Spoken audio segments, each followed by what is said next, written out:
से बनी शरीर पे इतना तो का प्रेम आई गया। हार मास की काया पर कैले तू लभाई, चिंता कहे कि माना हमारी बात सुनाए भाई। अब गावत गुण तोहरा संसार प्यार जब हर से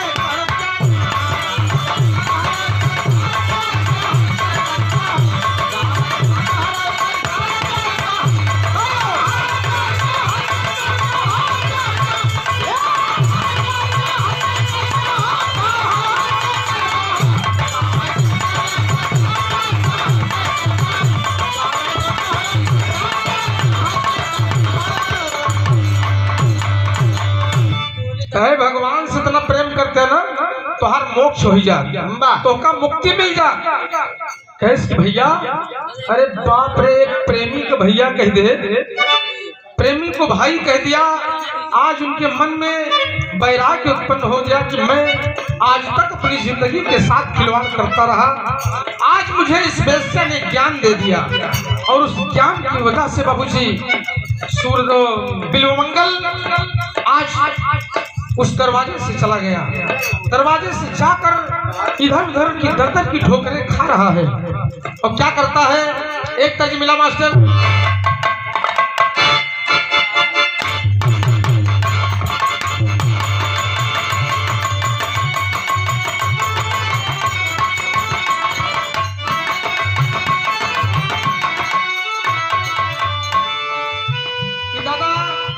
रामदेव जी का कैसे कहाई हमार पाजे हमार पाजे बड़ा चाहिदा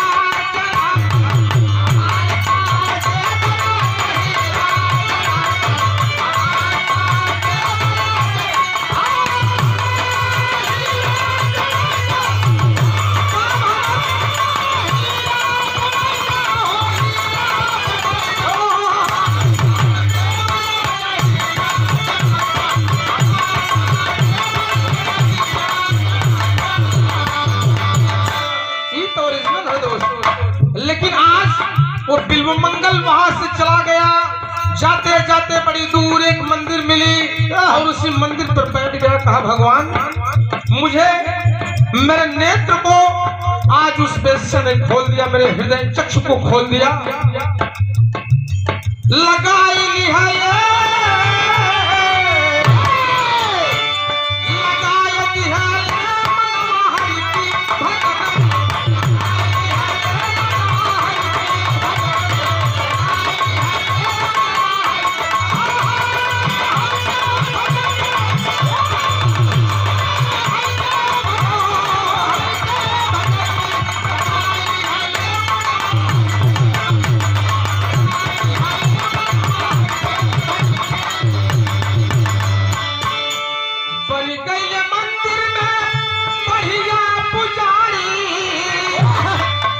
गए मंदिर के पुजारी हो गए, भगवान के सेवा करे लगे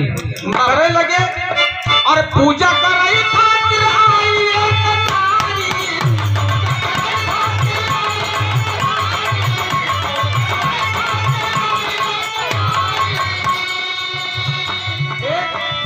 नौ दंपत्ति नई शादी हुई थी, दोनों भगवान शिव के पूजा करे आए मंदिर में। वहीं पे बिल्वमंगल बैठा है, बिल्वमंगल बैठा है तो देखता ही मान एकदम ओकर चेहरा और चिंतामणि के चेहरा एक सेम रहा बाबूजी, एकदम दोनों का चेहरा सेम था। वही पुराना भाव जागृत होगा। वो कहे अरे बाप रे, आज चिंतामणि ये कैसे यहाँ आ गई? बहन अंदर जल्दी घूम घूम के कहे यहाँ फूल चढ़ा दे, यहाँ जल चढ़ा दे, यहाँ फल चढ़ा दे, लगे बतावे वो का सब कुछ बतावे लगे, सब कुछ चढ़वाए दे। चढ़वाए के बाद तो करे पीछे पीछे चल दिया बाबूजी, पीछे पीछे चल दिया। जमीन में जा वही पीछे लगा। बिल्वमंगल का फिर प्रेम जग का पुराना, चिंतामणि मेरी सज करके आई है। क्या करते हैं? मंदिर के बन गई बढ़िया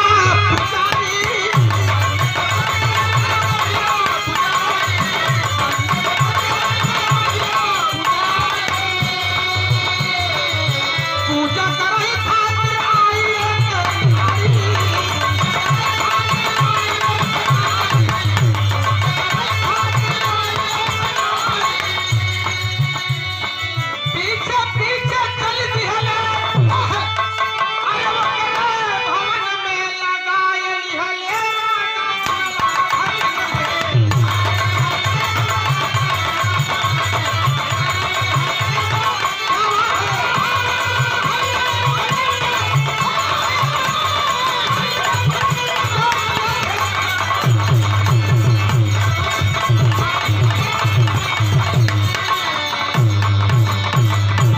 अरे वही के पीछे पीछे जाए लगी तो दुल्हनिया कहे अपने आदमिया से कहेगी बबुआ पगलाई के बा कहा इतनी बड़ी बड़ी दाढ़ी रखे बा और देखा का जटा रखाए पीछे पीछे चलावत बा कि अरे होई कभी जात होई अपन काम से देखे धीरे धीरे बाबूजी जिस घर में वो गया उसी घर के दरवाजे पर जाके बिल्वमंगल खड़ा हो गया।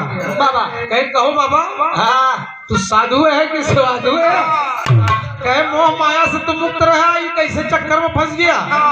कहे भाई मेरी एक बात मान लीजिए बाबा, मेरी एक बात मान लो, मेरी एक इच्छा है, अगर पूरा दोगे वही आखिरी इच्छा होगी मेरे जीवन की। क्या कहता है? एक तरफ बदलिएगा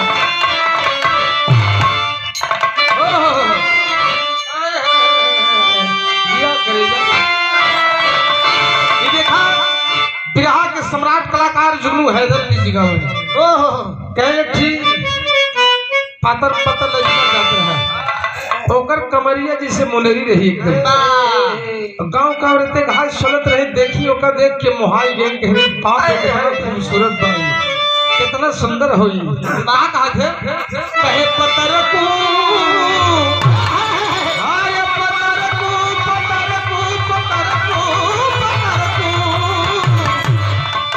पतर को काहे का तुई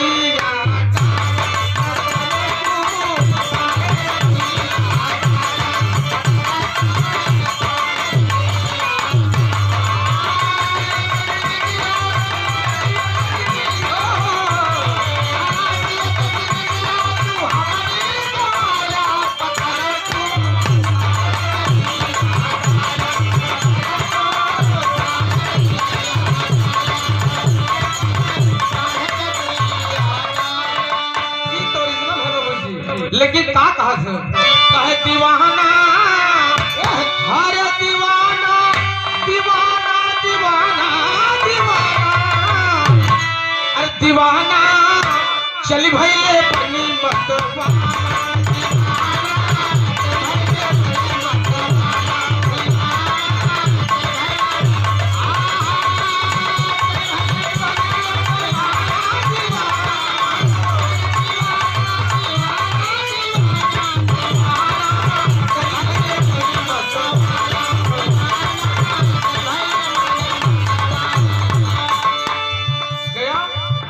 भाई मेरा एक काम कर दो।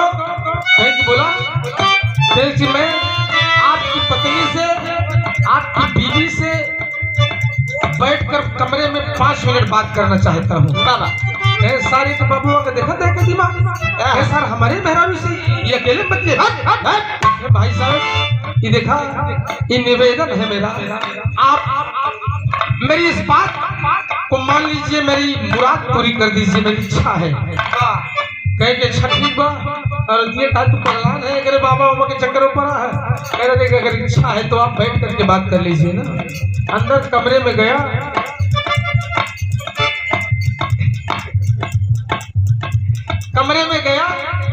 और बैठ गया बैठ गया उसके एक एक श्रृंगार को देखने लगा। बाबूजी देख रहा है नैन भर के देख रहा है शरीर के उसके अंग को देख रहा है और देख करके एकदम तृप्त हो गया। कहा बहन जी कैसी इन आंखों ने मुझे धोखा दिया मेरे जिंदगी को भरमाया। ये आंख अगर ना होती तो मैं शायद इतना बर्बाद न होता।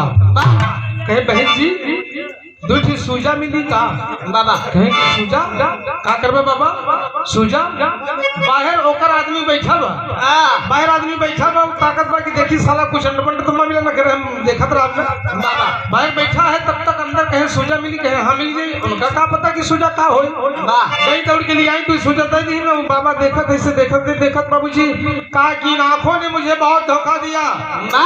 ये आंख नहीं रहेगी तो दुनिया की तमाम सुंदरताओं से मुझे मोह नहीं पैदा होगा। और वही दोनों हथवा में लई के खियास पे खींच के मारा दोनों सूजा खींच फोड़ दिया बाबूजी दोनों आंख फोड़ लिया और जोर से चिल्लाइयों के पत्नी का बचाओ। बाहर होकर आदमी बैठा रहा कहे साला करवा कुछ मामला पर करे दरवाजा खोले तो देखे तो कहीं का बोल कहीं कि इनका देखा अरे दोनों आंख छोड़ लिया बाबूजी, तर तर खून की धारा बह रही है। वो कहे ससुर आंधर हो यार हमारे यहाँ, कहे भगाओ इसको। और बाबूजी उसको घर से बाहर निकाल दिया, और घर से बाहर निकाल कर कहा कि मेरे दरवाजे पर दिखाई मत देना, नहीं तो कहे हमारे ऊपर FIR हो जाए। ससुर तुम्हारे आंधर भैया तो क्या करता है मास्टर विदेशिया में कहना है,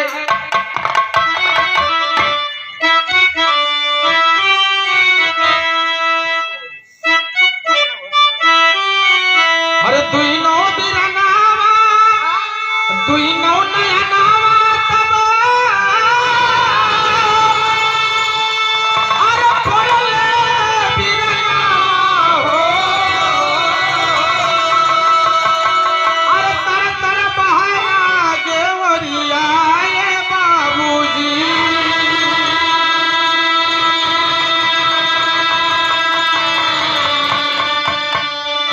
अब कहा लगी पत्नी कि पाप भइल भारी, अरे जल्दी छोड़ी जा तू हमरो दुआरिया।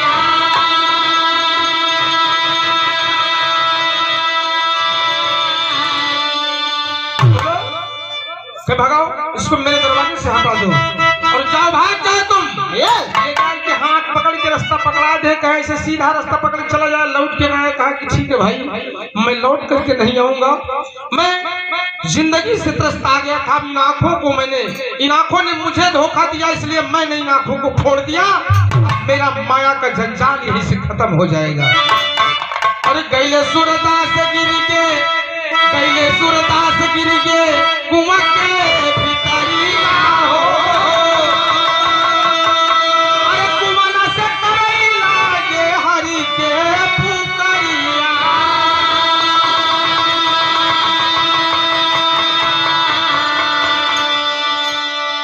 कह द्रौपदी के लागे तू ही,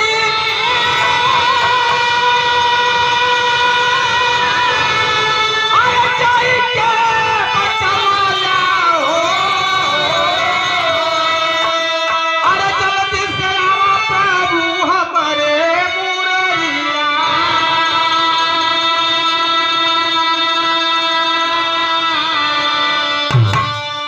गिर गया कुएं के भीतर, परेशान 2 दिन बीत गया। भोजन पानी के बाद छोड़ा, एकदम कुआं सूखा था, उसी सूखे कुएं में गिरा है। बाबूजी चिल्ला रहा है बचाओ बचाओ, कोई सुनने को तैयार नहीं। और उसकी आवाज कौन सुने, जंगल में गिरा, भगवान को पुकारने लगे। कहा भगवान प्रभु आपने द्रौपदी की साड़ी बढ़ा करके उसकी इज्जत बचाई थी। कहा आपने गज को ग्राह से बचाया था, आपने नारायण की पुकार सुनी, अजामिल का और तमाम लोगों का आपने उद्धार किया, आप मेरा भी उद्धार कर दो प्रभु। भगवान मुरली मनोहर, आनंद कंद मुरली मनोहर चंदिए बाबूजी एक छोटा से बालक का रूप धारण करके एक बड़ा लग्गा लेके आए, कुआं के बगली खड़ा हुई कि वही कुआं में लग्गा डाल दे, कहे सूरदास पकड़ लो। कहे कि प्रभु आप कौन? कहे कि मैं राम हूँ। कहे कि कौन राम? कहे कि चौराहे पे रामचंद्र की दुकानिया का धक। कहे कि मैं घट घट में वास करने वाला राम हूँ। कहे कि राम नहीं समझ पाए प्रभु। कहा मैं कृष्ण हूँ। कहे कौन? कृष्णानंद तिवारी का धक। मैं कृष्ण हूँ जो भगवान लोगों को बचाते हैं, मैं वो हूँ। प्रभु अब हमको बचा लो, नहीं हम मर जाए। वही लग्गा पकड़ के बाहर आवे लगा।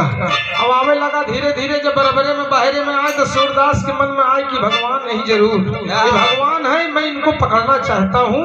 और गणित लगावे लगा, वही लगवा का धीरे धीरे अगवा बढ़ावत ऐसे चला जाए, सोचे कि एक बार हाथों पकड़ ले ना। भगवान समझ के कहे बेटा बड़ा होशियार रहा तू।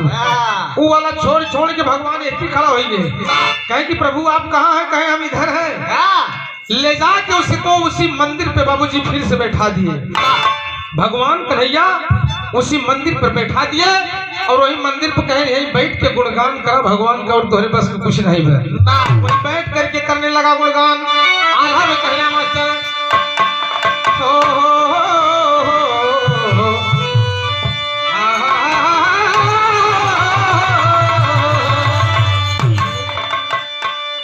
तेरी में कहना मास्टर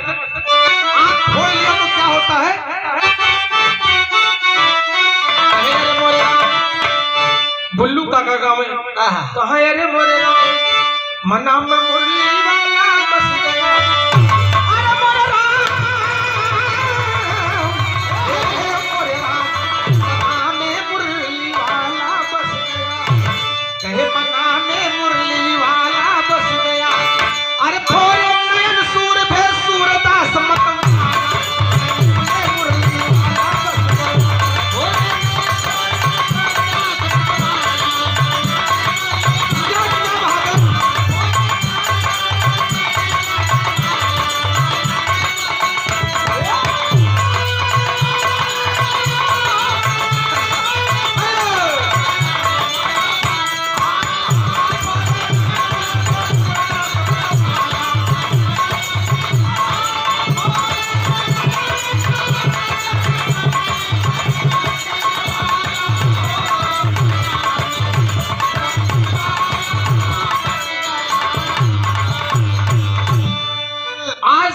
उसका नाम भगवान ने सूरदास दे दिया। वही बिल्वमंगल जिसे बताया जाता है कि वो जन्मांध थे सूरदास, सूरदास जन्मांध नहीं थे बाबू जी। आज सबसे बड़ा दावा मैं करूंगा इस बात का कि वही बिल्वमंगल सूरदास के नाम से प्रसिद्ध हो गए। और सूरदास जो हिंदी साहित्य के भक्तिकालीन कवियों की श्रेणी में सर्वश्रेष्ठ गिने जाते हैं बाबू जी। क्या करते बाबा, आगे बढ़ा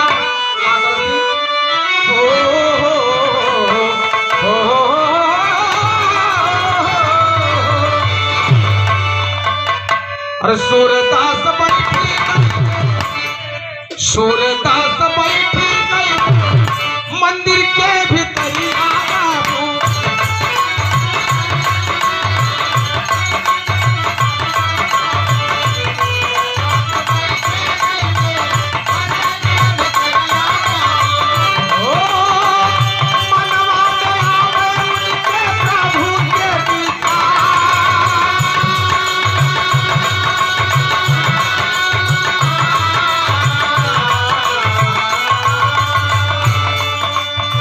प्रभु भगवान जी के की है ये जिक्रिया बाबू,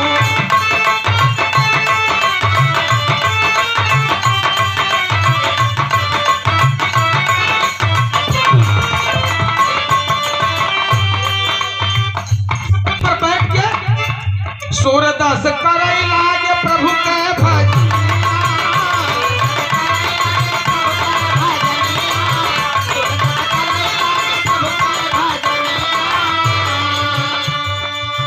बाबू अगवा के सुनाई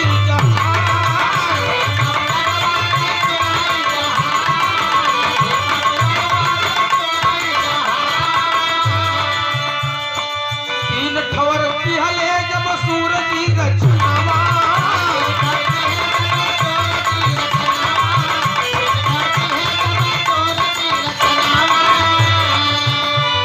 सूर सागर साहित्य लहरी सूरदास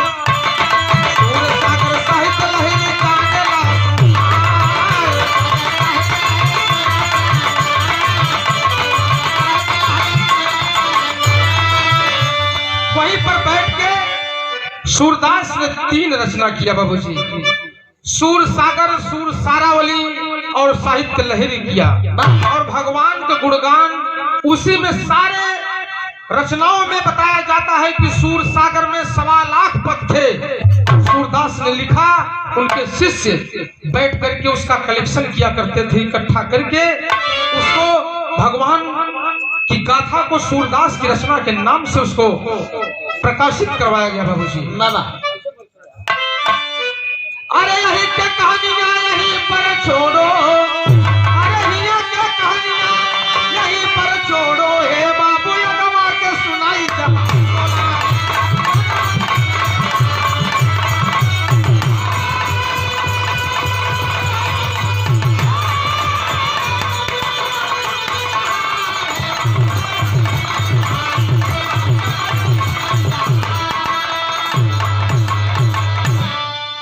सूरदास का जन्म 1478 ईस्वी में हुआ और उनका निधन बाबूजी 1583 ईस्वी में पारसौली में हुआ है। और वही सूरदास आज भगवान कन्हैया के अनन्य भक्त कहलाए। बाबा गीत की तम आखिरी हो बाबू जी।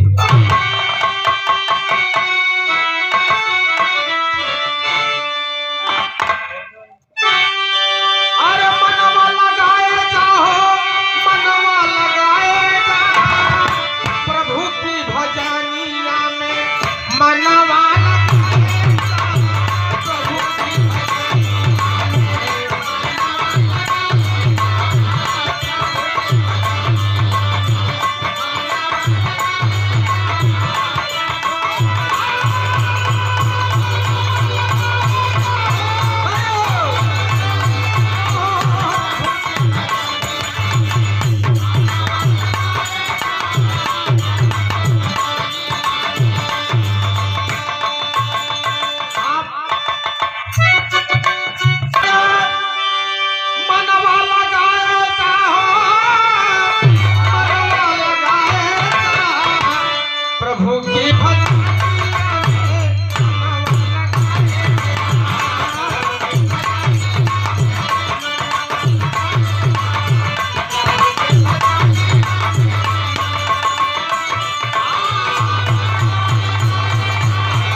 प्रभु की भजनिया की है कालिदास हो, प्रभु की भजनिया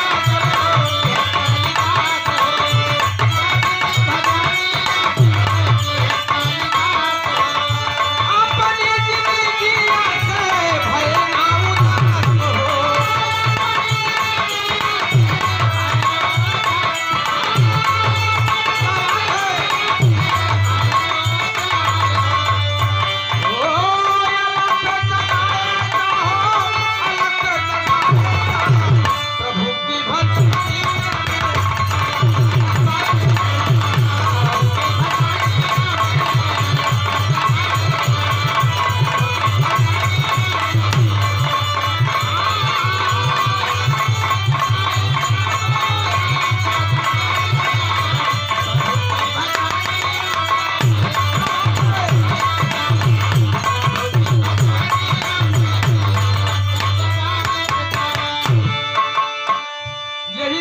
संदेश दिया उन्होंने कि प्रभु कहा कि अभी गति गति कछु कहत न आवे, जैसे उड़ जहाज को पंछी फिर जहाज पे आवे।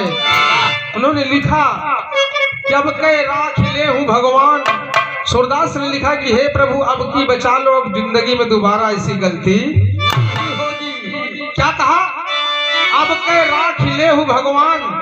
और क्या बताया कि प्रभु मुझे बचा लो, नीचे मेरा शिकारी बाण को तान करके खड़ा है, ऊपर बाज मरना रहा है, मैं किधर जाऊं समझ में नहीं आ रहा है, आपके सिवा कोई बचा नहीं सकता।